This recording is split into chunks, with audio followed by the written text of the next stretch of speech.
السلام علیکم ناظرین، آپ کا میزبان جہانگیر سید آپ کے پروگرام رہنما کے ساتھ حاضر خدمت ہے اور پروگرام میں آپ کا خیر مقدم کرتا ہے۔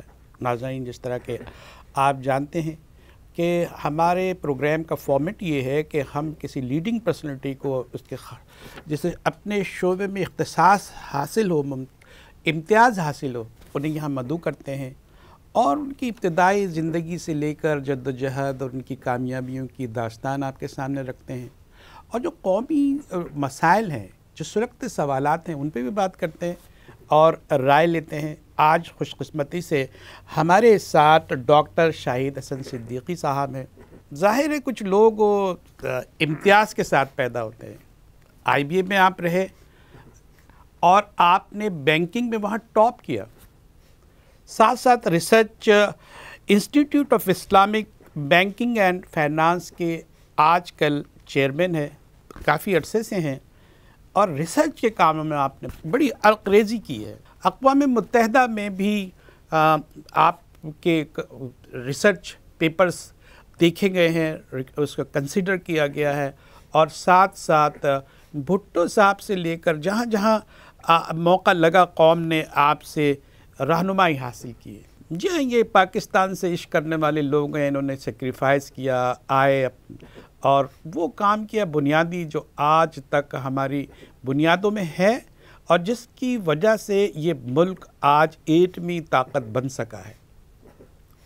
ڈاکٹر صاحب، پروگرام میں ہم آپ کا خیر مقدم کرتے ہیں، انتہائی مسرت کے ساتھ ہم خوش آمدید کہتے ہیں، اور ہم یہ آپ سے بات کرنا چاہتے ہیں کہ عشق پاکستان، یہ جو کہانی ہے عشق کی، جو آپ عشق لے کے پاکستان آئے، آپ نے انڈیا سے ہجرت کی، میرٹھ سے آپ کی نقل مکانی ہوئی، یہاں آپ آئے، وہاں ایک انچولی نام کا ایک گاؤں سے تھا، وہاں آپ آئے، یہاں بھی انچولی، شاید وہیں کے لوگوں کا تسلسل ہے وہ یہاں، یہ سب کچھ آپ نے کہا۔ وہ کون سی فکر تھی، وہ کون سی لگن تھی، وہ کون سے آپ کو دل میں آپ بیٹھا چکے تھے کہ پاکستان کو ایک مملکت کے طور پہ منوانا ہے اور اسے آگے لے جانا ہے؟ ہم یہ چاہتے ہیں کہ ابتدائی حوالوں سے بھی بات کریں کہ آپ نے تعلیم کب آپ کی ولادت ہوئی، پھر آپ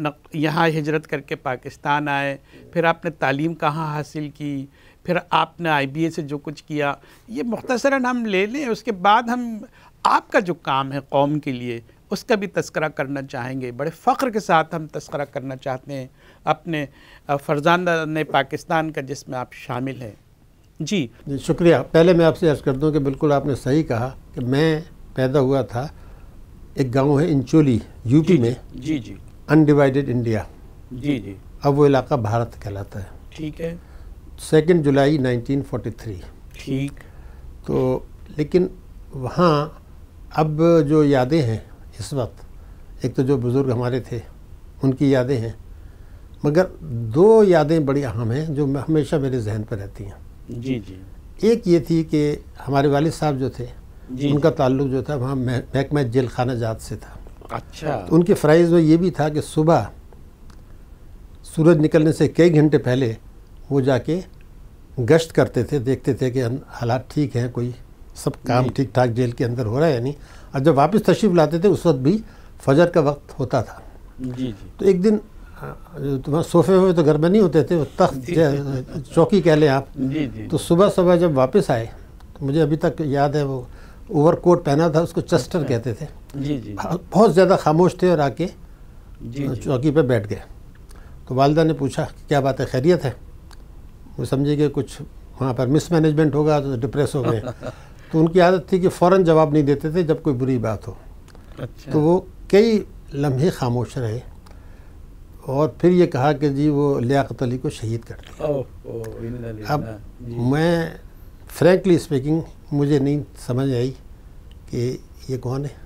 اچھا، یہ پتہ تھا کہ کوئی مسلمان بڑے لیڈر ہیں، اخبار بار ہوتے نہیں تھے گھر میں، وہیں تھے آپ، وہیں تھے، وہیں کا تھا یہ ذکر ہے۔ جی، تو وہ بہت ڈپریس تھے، اور وہ پھر میں نے بعد میں جب پوچھا کیا ہے، سب پتہ چلا کہ یہ پاکستان کے پہلے وزیر اعظم تھے، قائد اعظم کے ساتھی تھے، تحریک میں حصہ لیا، اور پاکستان کو بنانے کا جو ان کا جذبہ تھا تو دشمنوں نے ان کو، تو اس کا بڑا اثر میں نے آپ کے دیکھا۔ والد صاحب کو، آپ کے خانوادے کو بڑی امیدیں تھی پاکستان سے کہ پاکستان ترقی کرے، کسی صدمے سے دو چار نہ ہو، آگے بڑھے، روشن جو ہے چاند ستارہ رہے آسمان پہ۔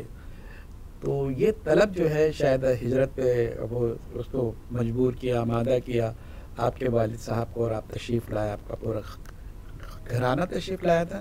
نہیں، ہمارے والد صاحب جب آئے تھے وہ یہ جذبہ تھا کہ اب ہمارا جو رہنا ہے اس ملک میں ہے جس کو کہ انہوں نے جدوجہد کی تھی بنانے میں۔ اچھا، تو جذبہ میرا جہاں تک تعلق تھا، مجھے کوئی کنسیپٹ نہیں تھا کہ ہم کیوں مائیگریٹ کر رہے ہیں، لیکن والد صاحب کو یہ خیال تھا کہ مسلمانوں کا مستقبل پاکستان میں ہے، نمبر ایک، جس کے لیے جدوجہد کی ہے، اور دوسرے کہ وہاں اگر ان کا تو کیریئر ہے جو بھی ہے، ہم ان کی اگلی نسل کا وہاں کوئی مستقبل نہیں ہے۔ وہ یہ سمجھتے تھے کہ انڈیا میں مسلمانوں کی اگلی نسل کا، جو آپ کی نسل تھے، اس کا مستقبل وہ نہیں دیکھتے تھے۔ اب تو وہ انہوں نے نقل مکانی کو یا ہجرت کو ضروری سمجھا، اور اس کے ساتھ ساتھ ہوا یہ کہ انہوں نے جو جدوجہد کی تھی اس کا جو اس کا نتیجہ قرار دے کر، اس کا ثمر قرار دے کے یہاں تشریف لائے۔ لاکھوں مسلمانوں کی جدوجہد تھی، قائد اعظم کی ولولہ انگیز قیادت تھی، اور بڑی زبردست قربانیاں تھیں، جس کی وجہ سے اللہ تعالیٰ نے یہ ہمیں خطہ زمین عطا کیا تھا۔ میں ذاتی طور پر نہیں سمجھ رہا تھا کہ یہ سب کیا ہے۔ ہم نے کہا کہ والد صاحب جا رہے ہیں، ہمارا بھی کام ہے، ہم بھی آ گئے۔ اس سے زیادہ میرا کنسیپٹ نہیں تھا۔ انڈیا، ایک چیز اور مجھے یاد ہے وہاں کی، جی جی جی، میں میرا خیال ہے پرائمری کسی کلاس میں تھا، جی جی، تیسری چوتھی ہوگی، تو رزلٹ اناؤنس کیا ماسٹر نے، جی، اور اس میں 2-3 مسلمان لڑکے تھے، تو کہنے لگا بھائی یہ دیکھو عجیب بات ہے کہ سنسکرت میں آپ کے جس نے ٹاپ کیا مسلمان لڑکا ہے۔ سنسکرت تو ہندی سے بھی کئی گنا مشکل زبان ہے۔ جی، اب شاید مجھے اس کا پہلا لفظ بھی نہیں پتا، اچھا، مگر وہ جملہ ابھی تک یاد ہے کہ سنسکرت میں پنڈتوں کی زبان کہتے تھے، ٹھیک ہے نا۔ تو وہ بھی ایک مجھے یاد ہے۔ یہاں جب ہم کراچی میں آئے جی جی، تو جیل روڈ پر گورنمنٹ اسکول ہے، جی جی، اور اس کے آگے پیلا اسکول ہوگا، پیلا اسکول، پیلا بھی نہیں تھا صحیح معنوں میں تھا ہی اسکول، مطلب ٹیچر اور اسٹوڈنٹ تھے۔ اچھا، لیکن میں آپ کو بتا دوں نا کہ نہ پنکھے کا کنسیپٹ تھا، نہ بلب کا کنسیپٹ تھا۔